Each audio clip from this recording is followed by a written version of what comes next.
Okay, so Doctor Strange in the Multiverse of Madness introduces some major variants from across the MCU.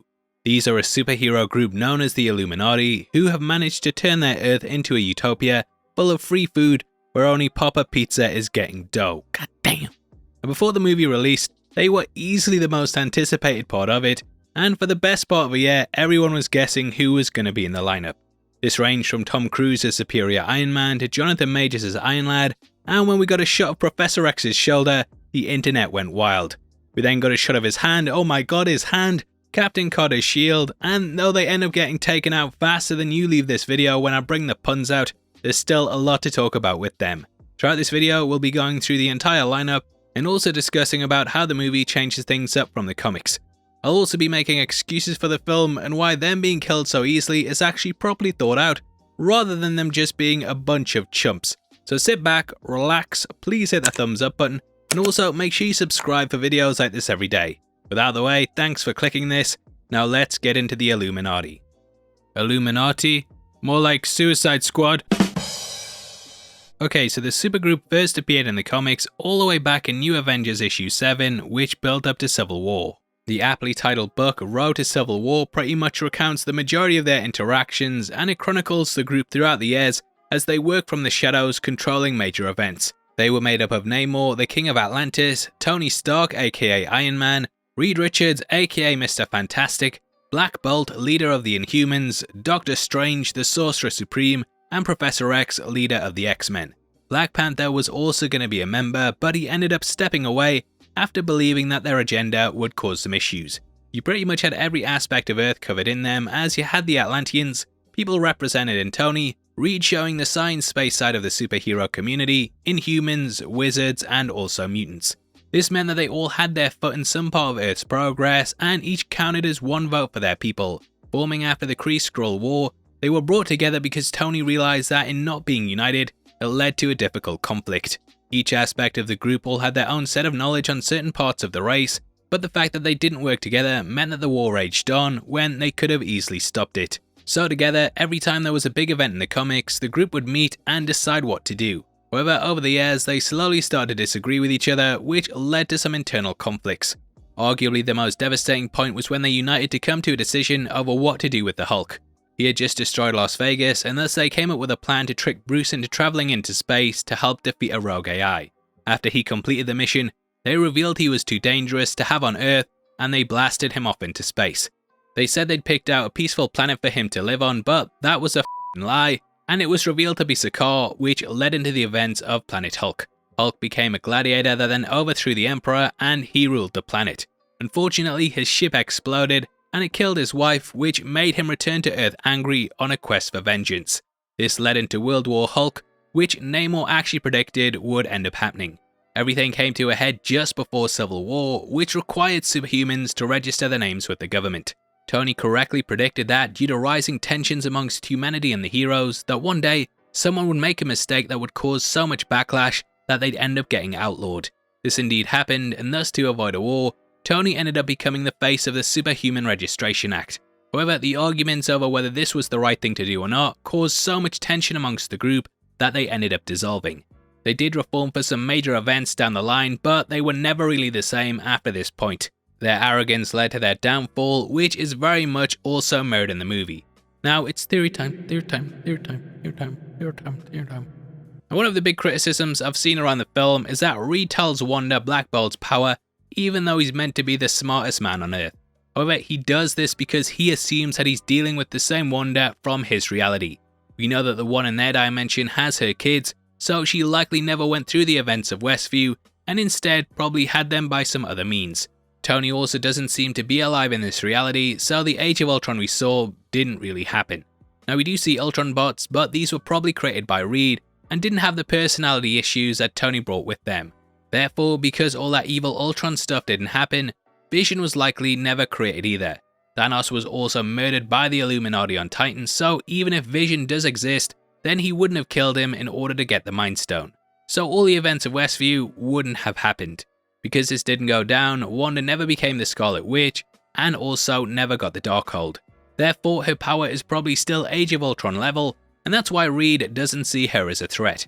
In Age of Ultron, we even saw her struggling to fight Ultron bots at one point, which is likely why they just leave it to them instead of going straight out. When Strange is getting interrogated, he even says she's coming, and they're like, meh, who gives a f***? Now they have a hubris which makes them think because they've handled Thanos that they can easily handle Wanda, which is why they end up wading into the fight like Billy Big Bollocks. Anyway, that's the end of Theory Time. And there line up all pulls from different aspects of the Marvel Universe, which I want to go over for the next part of the video. Now firstly, we have Mordo, who replaced Supreme Strange as the magic side. Next is Captain Carter, whose origin story we saw in What If. She can do this all day, or for about 5 minutes, and no, I don't believe she's the version we met in What If. We have seen her origin story play out in that show.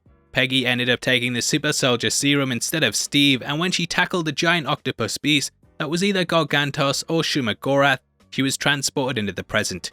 Now we know that Carter is going to be back for season 2 of What If, and we also ended with her coming across a frozen Steve Rogers along with Black Widow. Neither Widow, Fury or Hawkeye are in this universe, so I'm guessing that the What If version is slightly different, and that we'll instead see her arc play out in the follow-up. Next I want to talk about Captain Marvel, who in this universe is Maria Rambeau instead of Carol Danvers. This one is pretty simple to explain, and all it does is involve a change-up in who took the Project Pegasus flight. In Captain Marvel, Maria and Carol were both called to the base on the morning of the test run, but we learned that Carol took a shortcut, so she got there first. I think that in this universe, she simply stuck to the main road, and therefore ended up getting there second, so Maria took it instead. Captain Marvel also ended up flying into space with the Skrulls at the end of her first solo movie, whereas Maria remained on Earth because she had a daughter. I think this will be the same reason that she's in the Illuminati, because rather than going into space, she stayed behind to be with her kid and to protect her planet. Next is Black Bolt, who appears in his comic book accurate costume, even with the tuning fork. He makes a mind-blowing appearance, and in case you haven't seen the Inhumans, the guy's power lies solely in his voice.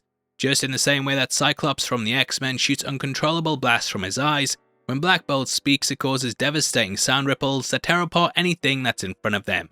Show me what that mouth do, baby. What mouth? Next is Professor X, who is once more played by Patrick Stewart. Ripped right out of the 90s cartoon, he arrives in his yellow chair along with his green suit. X seems like the usual one that we've encountered from the Fox franchise, and he's way more on Strange's side than they are. Being a telepath lets him know instantly that this version is telling the truth, and he even gives him advice before attempting to confront Wanda. Now this may potentially be the version from the cartoon, and we could also discover his backstory in the upcoming X-Men 97 show.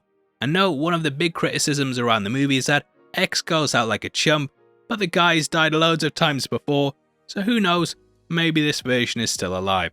They of course can also use variants of him, and I do hope that he's back in a more expanded role in the future. Now lastly is Reed Stretch Armstrong Richards, aka Mr. Boombastic Tell Me Fantastic. Dubbed the smartest man on Earth, Reed lives a lovely life with his wife and his 2 kids. Sue sadly has just become a single mother, but at least there'll be someone to raise them. God damn. Now this Reed created the Baxter Foundation, and with his scientific mind, he's made several advances in technology that put this Earth far ahead of the 616. Reed discovered teleportation, and though we don't meet the other Fantastic Four members, they are likely out there. Now when we get to the main Earth, I think that Reed will be a lot younger, as we haven't heard of the character yet. He will likely just be starting out, won't have kids, and this Reed might be used as an example to him, like the other strangers are for Steven. Perhaps knowledge of him will finally allow the 616 Reed to crack some of the sciences that lead to his transformation into Mr. Fantastic, but we'll have to wait to see how it plays out in the upcoming Fantastic Four movie. Now another big issue I've seen people have with the film is that he's meant to be the smartest man on Earth, but he's a bit of a moron. For this, I'd just say being called the smartest man on Earth and actually being the smartest man on Earth are two different things. For example, with me, I always get comments where people tell me to do stuff, and a lot of the time, in my arrogance, I'm like, look mate, I've got over 900,000 subscribers. I don't need to listen to you, I know what I'm doing, I'm the smartest YouTuber on Earth. You see it all the time when people get called stupid that have done something successful, and they're like, how can I be stupid? I'm Ronald McDonald with over 1 million restaurants. I think it's the same with Reed, which is why he completely ignored Strange's warning that the witch was coming, because he thinks he's the smartest man on Earth.